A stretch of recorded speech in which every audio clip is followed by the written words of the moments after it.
Voilà, un vaste programme. Laure Miller, vous êtes donc députée Ensemble pour la République et rapporteure de cette commission d'enquête parlementaire. Pourquoi vouloir interdire et pourquoi à cet âge, jusqu'à 15 ans ? Alors, en fait, cette commission d'enquête parlementaire, en 6 mois, elle nous a permis un peu de soulever le capot de la machine TikTok. Et en effet, on s'est rendu compte de ce que c'était vraiment. On connaît tous TikTok, mais est-ce que tout le monde est allé voir un peu ce qu'il y avait derrière ? La réponse est non. Et donc nous, notre travail, c'était de sensibiliser et de montrer ce qu'il y avait derrière, c'est-à-dire un océan de contenus néfastes.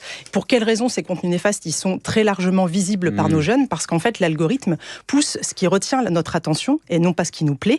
Et aujourd'hui, qu'est-ce qui retient souvent notre attention ? Ce sont des émotions négatives et donc c'est du trash, c'est du choc et c'est du clivant et parfois du violent. On va en parler de cet algorithme, mais je voudrais quand même revenir sur cette mesure choc, cette interdiction que vous proposez. L'interdiction, c'est pour venir en aide aux parents ?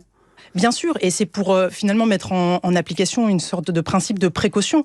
En réalité, c'est une espèce de roulette russe, TikTok. C'est-à-dire qu'en effet, des adolescents peuvent très bien s'en sortir et voir l'application comme un divertissement parce qu'ils ont le recul nécessaire.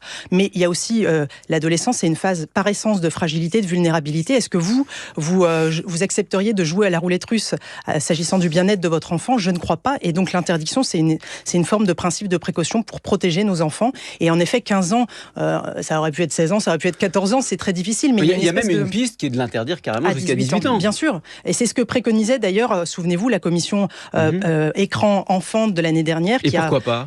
Pourquoi pas ? Mais moi je pense qu'il faut en effet, 15 ans c'était l'âge auquel était arrivé ce consensus médical l'année dernière. Donc j'ai repris finalement ce que les médecins, ce que les professionnels nous disaient. Par ailleurs, vous le voyez dans les pays qui sont très avancés, peut-être parfois plus avancés que nous sur le sujet, 15 ans est l'âge qui est aussi celui qui est retenu.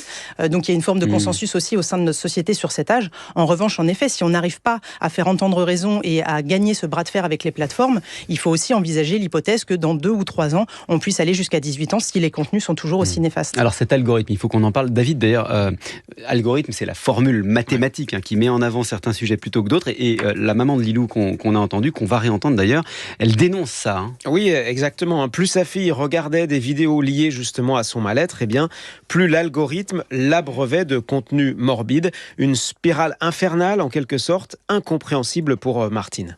J'en veux à cet algorithme parce que à aucun moment elle a été exposée à des vidéos qui auraient pu l'attirer vers un élan de vie. Elle a été noyée sous des vidéos qui lui ont proposé la mort comme solution. Moi, mon enfant, je l'ai plus. Ma Lilou, elle est morte, je peux plus rien pour elle.